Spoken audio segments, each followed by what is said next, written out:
might come again with it. And that's why he's asking both the movements to merge the Catholic Charismatic Renewal Services plus the fraternity, Catholic fraternities, to merge, to become one. The one spirit. That's why he's asking. So the oneness, that unity. Otherwise what we have, sometimes the complaints that come up is that we have, they are charismatics. In the parish, there is a group called charismatics. They are separate. They have their own prayers, they have their own celebration, they have their own parties. They are an entity, a group, a ghetto. That's wrong. I have other sheeps. We should be East. We should be the 11. We cannot afford to be ghettos. We have to penetrate into everything. That is our mission. I have other sheep. I must bring them also. That's a leader. A leader saying, no, only this. And also we have prayer groups. There are ghettoisms. People of like-minded coming together and having everything done. People who have closely associated, related, or linguistic way, or ethnic way, or caste way, they come together. It's wrong. It's not Christian. It is not the spirit. Work of the spirit. That's not a leadership according. That is your personal, your selfishness. Let's be very clear about it. I have other sheets, the concern of the Lord. When Peter said, Lord, there are people who are gathered, come. When he was in prayer, come and preach to them and heal them. What did Jesus say? No, I must go to the other places. The concern of Jesus is that others who are not belonging to this, you must have that deep concern. A leader is the one, like Jesus, a shepherd leader, who has a deep concern for the others who are outside, who do not belong to it. He is a shepherd leader. Today it is a pity. 50 years, the renewal, but we are still, I don't know whether we are, I would be right in saying we are a minority still. 50 years. So we should be spirited. This missionary dimension as a shepherd leader we need to have. Then John, that's a groupisms. When comes groupisms, that's a curse in the renewal. It's a curse in the renewal, groupisms. Then John 10:17, Jesus said, I laid on my life on my own accord. No one can take it from me. I laid on my life on my own accord. Means out of my free will, a leadership. This leadership is freely giving, voluntary character of this leadership. Not because you are thrust upon, no other way. No, you have to volunteer for it. You have to open yourself for it. I laid on my life on my own accord. No one can take it from me. That voluntariness, that giving, that leadership, that has to be reflected in our leadership role, not forced, not as a burden. It's a power to lay it down and a power to take it up, Jesus says. It's a power. It's a tremendous power, and we need to experience that power. Then Pope Francis having the involvement. Leadership means it's not a part-time job. I know, as a leader in a prayer group or in the charismatic movements, the renewal, you may have other assignments. I don't deny that. I, as an Episcopal advisor, I am not a full-timer. I have a diocese to care for and lead. This is only a side business for me. I just squeeze out time and come here. And my people speak, my priests speak that, "Ye kahan jata hai?" Where is he disappearing all the time? In my program, I put NST meeting in Bangalore. Some ask, what is this NST meeting? Too many NST meetings. So, for me it is like that. But as a leader, in the renewal, we need to be people who are fully involved. Full involvement, not part-time. Full involvement. That's why Pope used to say that, a shepherd should have the smell of the sheep. we should be entered into it. We must have that smell. That means oneness. I was just asking, I was taken to a small hall for breakfast. I asked where the others are having breakfast in that big hall. So why not I have the breakfast there? Why I have to be separated there? In many places, even in the diocese, some celebrations, especially the religious and all, when they celebrate, for the bishop they will keep somewhere outside the meals and all. Why don't you allow me to meet the people and talk to the people, be one with the people and enjoy? I'm all the time alone in my room, I'm all the time alone.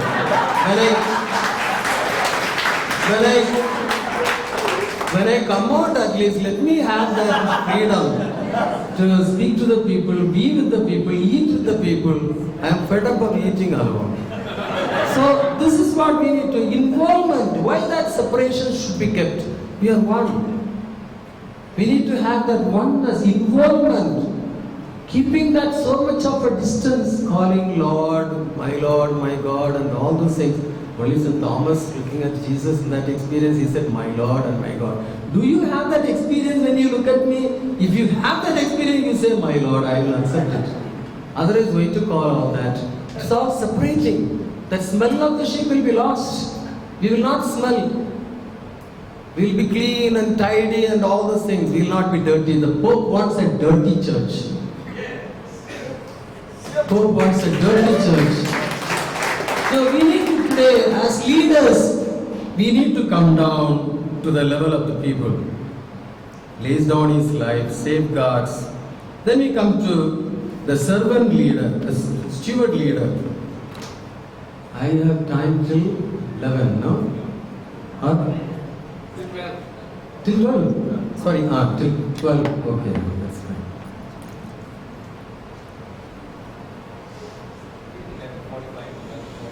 11:45 is 12 o'clock is Mass.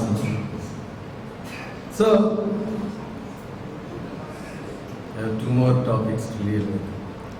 So we have steward leadership. Having said so much about the shepherd leadership, we have the steward leadership. Steward. Psalm 24:1, we read, the earth is the Lord's and all that is in it, the world and those who live in it, they are all the Lord's. Everything belongs to the Lord. We are only stewards. Sometimes the way we lead, we think that this is ours. And we do according to our own whims and fancies. No, we cannot. We have to have this deep experience, that understanding within ourselves. I am only a steward, not a owner. The owner is God. So steward leadership comes from that. I am not the owner. I am only a steward. Luke chapter 12 verse 37. Blessed are those servants whom the master finds awake when he comes. Truly I say to you, he will put on his apron and have them sit at table, and he will come and serve them. He will come and serve them. So that is it. That's the steward. Again, 1 Peter chapter 4 verse 10.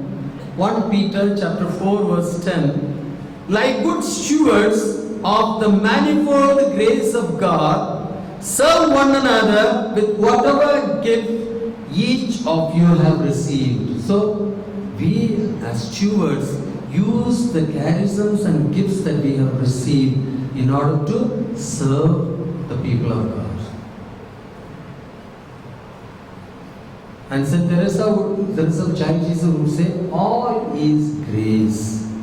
And so we depend on that grace and do the service as a steward leadership.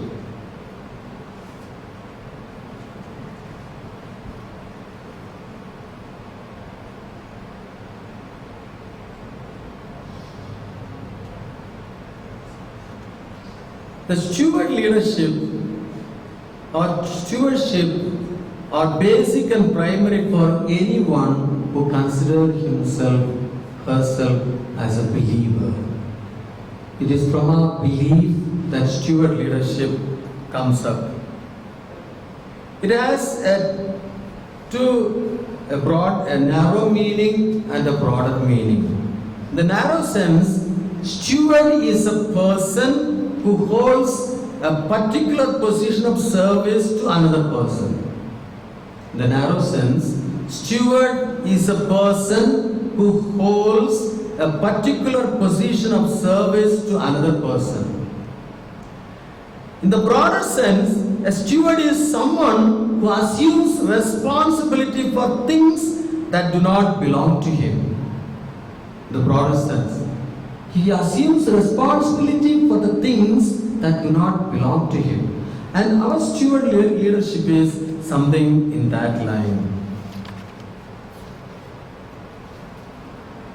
Luke chapter 12 verses 35 to 48, we find this steward leadership being explained by Jesus.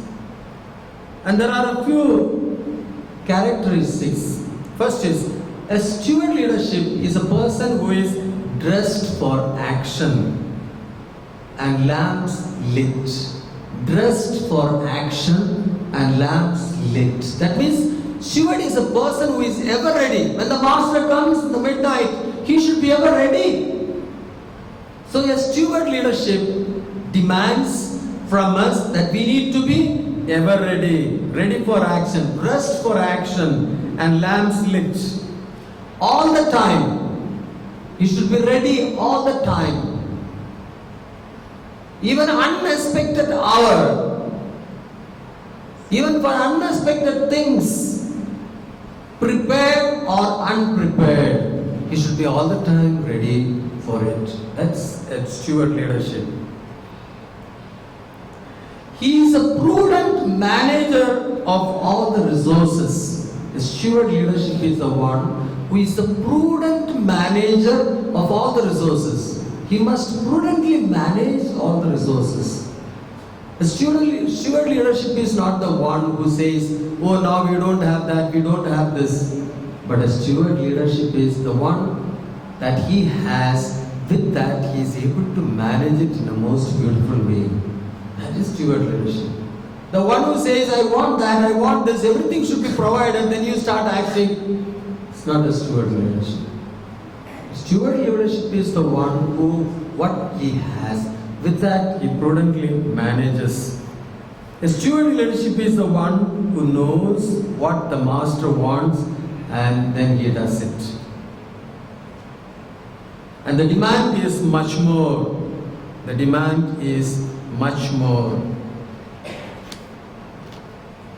Then I go to the servant leader, because servant leader has much more. This is not accepted these days, the servant leadership. Servant leadership, when you speak of servant leadership, it is really, sometimes we may understand as, servant is the one who obeys. Isn't it? Obedience comes first. The moment we say a servant leadership is the person of obedience. And Jesus said, about Jesus, he was obedient even unto death, even death on a cross. The obedience, the virtue of obedience highlights the life of Jesus. That stands out than the other qualities. Obedience to the Father's will. That makes the Trinity possible.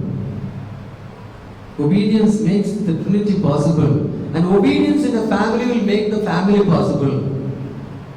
If everybody is obedient to each other, the virtue of obedience. That's why servant leader is the one who obeys, the one who does what the master wants and master needs. He is the servant. And servant leader is the one who expects nothing in reward. Suppose a leader in the renewal expects all the time to be praised and he is not a servant leader. Servant leader is the one who does everything and accepts no reward. He expects no reward.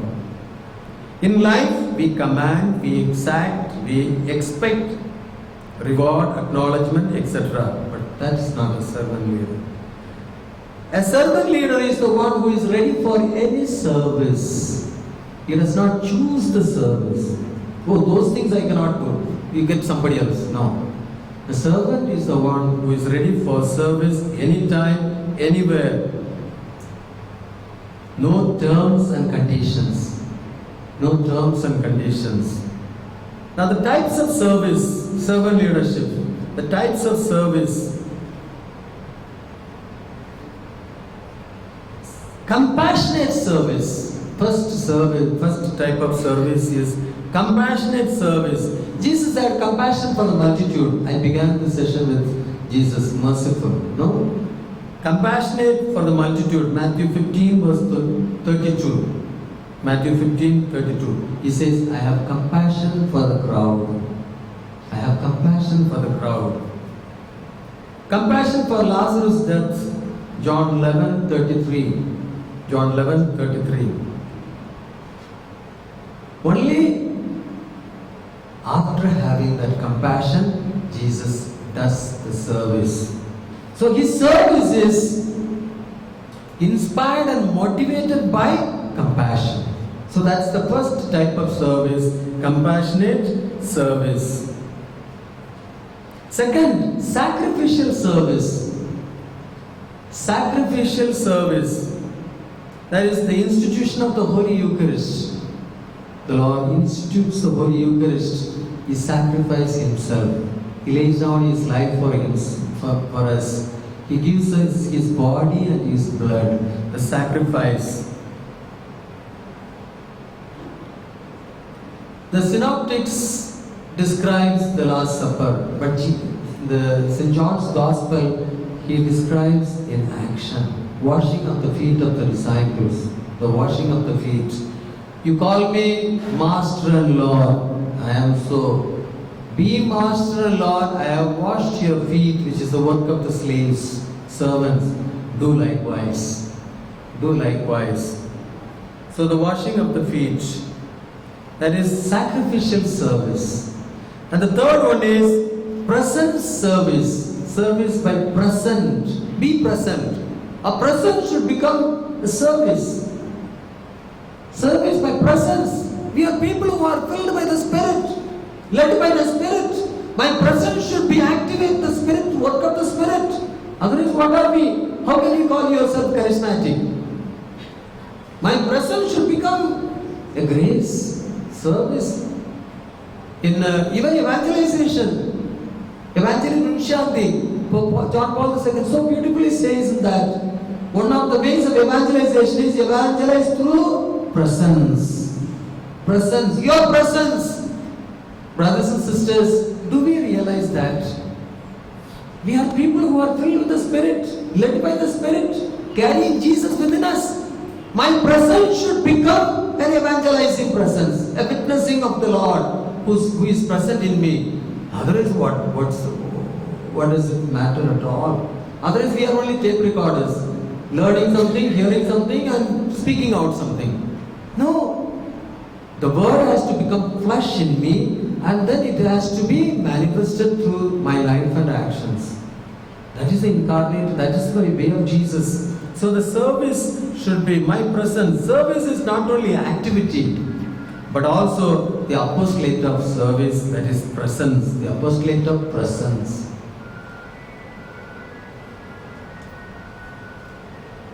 Now, there are examples for it, now I have no time for it. Fourth type of service, identification and solidarity. That's the service, identification and solidarity.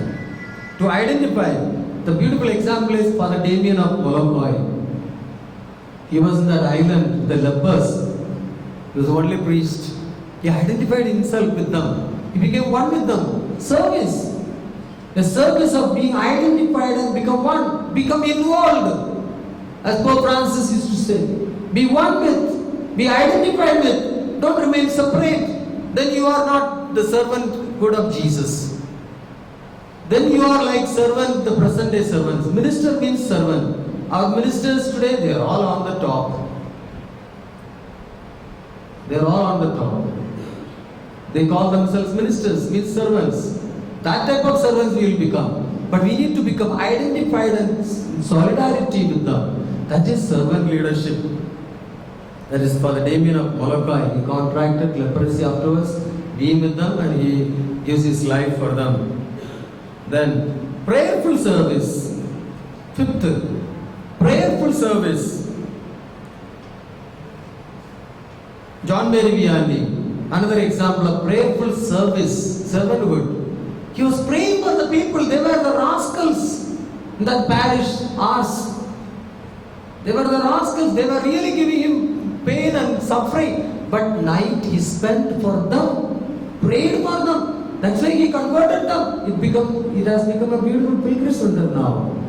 Prayer service. Prayer service. I tell you, this prayer, the prophetic intercession and all those things, when I attended, I was really so happy because that is given in me something to pray in a different way, intercede for the people in a different way. Now I intercede even for people whom I don't know. Sometimes when I am sitting and traveling in the bus, I just say, Lord, at this moment, if anyone is in need, I lift that person to you. I don't know who that person is, but the Lord has given me signs that this is really a need and this is really a ministry. You know, years before, I have this habit of praying for anyone who is really frantically in need. Lord, look after them. I started this because when I was a small child, the sisters in my school, when I was in the primary section, they used to teach me self-control. And they used to tell me, you are in the class wanting to speak to your companion in the class, control yourself, self-control. Say that, I will control my feeling of talking to my companion, so that one soul which is really little in need of some grace from the purgatory to go to heaven. So I used to do that sacrifice to reach some souls to heaven. When I was a small boy, I reached so many souls to heaven. Now as a bishop, I don't know. So I was taught like that. Then I started thinking I had to pray for anyone who is in the world. That is purgatory. But in the world there are so many who are in need of this type of prayer. I as a leader, I must pray for them. So I used to pray, Lord, at this moment if somebody is in some difficulty, please rescue them. At this moment somebody is really having some sickness and going to die, please be a consolation to them. Wherever in the world may be. I used to pray like that. And then once, as a priest, when I went to Thailand, Bangkok, for a meeting, one gentleman comes to me and says, I know you. I am first time coming to Thailand, I don't know. Have you ever come to India? I asked him. No, I have never come to India. And those days there are no this type of, I was not a bishop also to see me in my website or anything, my photos. I was a simple priest, a Dehati priest. So there was no possibility for him to know. But then he said to me, he was in some difficulties. He was in some difficulties in his family. And then he was praying, and that night he dreamt me. So when he saw my face, he said, this is the person that I dreamt, and that next day that problem was solved or something. Then, I didn't believe that. I didn't believe that. I thought this man may be an eccentric person, an emotional person, because I just gave a talk and he is coming to talk to me. I didn't believe. But recently, 2 months back, last month, I went to Brazil. I went to Brazil for a mission with among my fathers to preach a retreat as well as to visit their mission. And in one of the interior mission station in Brazil, I was offering Mass in Portuguese. I learned the Portuguese to offer Mass for those people. So I came to the altar and I gave the Mass. After the Mass, when I came down, a lady rushed to me and said, she was in tears, and she looked at me and caught hold of my hands and said, I know you, I have seen you. And she was saying in Portuguese, I couldn't understand, so I called that woman, the imam, my priest, and asked, what is he saying? What is she saying? And then he said to me, she is saying she has seen you before. I don't know, no chance at all. Then she says, no, she was a cancer patient. She was a cancer patient and she was praying and a lot of chemo treatment was being done. That time once when she was praying, she could really get my face image and she really thought, and then she got the inspiration as I am a priest saying Mass and all those things. And then after that she got cured. of that sickness. So she kept that image. Now when she saw me at the altar, she immediately thought of it, and then she was, all through the mass, she was shedding tears. All through the mass, she was shedding tears and thanking the Lord. And then she came and told me, Father, I know you, I have seen you in my dream. The Lord has showed you to me, and then the Lord has worked that miracle of healing that I have experienced. Today I am no more a cancer patient. She said that, brothers, this is a service of prayer. Do we realize that? What a powerful spirit that we have. That the same spirit is everywhere. Today I sit here and do that prayer. My brother is touched by the same spirit.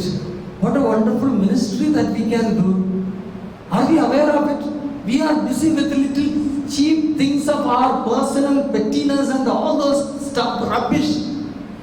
Do you understand what a great privilege you are as people of the Lord, as people of the Spirit, who is the renewer, to touch the whole world and transform the whole world by your little prayer, sitting in the bus, traveling, just say, Lord, lift that person up. What a mighty power it is, strength it is. Do we do that?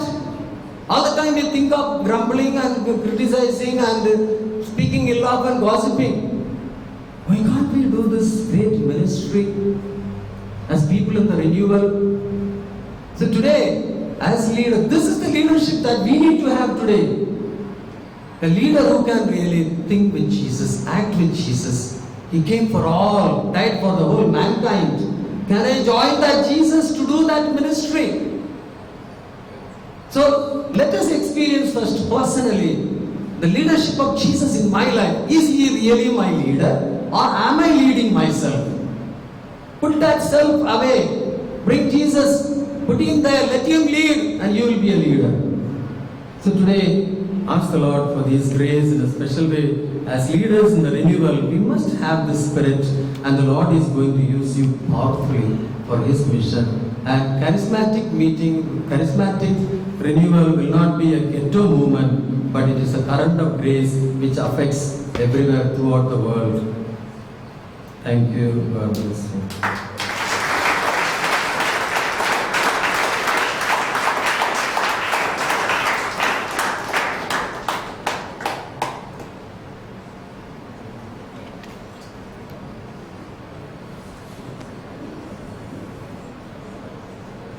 Respeitável Bispo, muito obrigado pela sua palestra.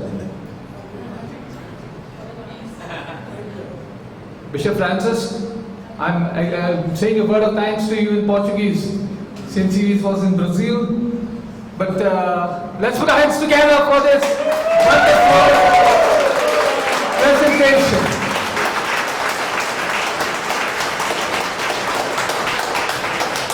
My dear brothers and sisters, the message of the Lord is becoming clearer as we progress from session to session. The Bishop has told us to be shepherd for the others, and last evening we had Bishop Singarayan who spoke about the same message and how we have to smell the sheep, and let's dress up for action, and let's have our lamps lit. And as servant leaders, Bishop Kansas told us to expect nothing, expect no reward. So let's take the message, the words from the Lord very seriously, and remember, as leaders, they are called to this noble task.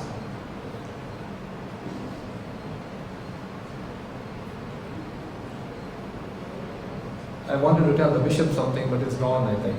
But somebody can give him the message that as a bishop, he gets special place to have his lunch, and he feels all alone. Manoj, tell the bishop that I will join him for lunch this afternoon.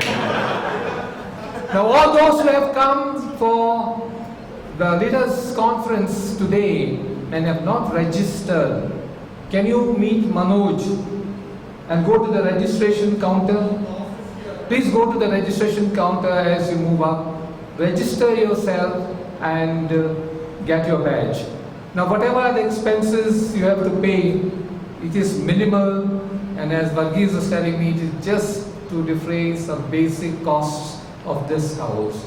So let's be in a prayerful mood, and let's take a short break before we have another international speaker speaking God's word to us. Maybe we can stand and the music, can you play on? Let the musician, then Brian. Robbie come. I think just stretch yourself, you can move around the hall only. We are a bit stressed for time, but let the music play a song or two for us.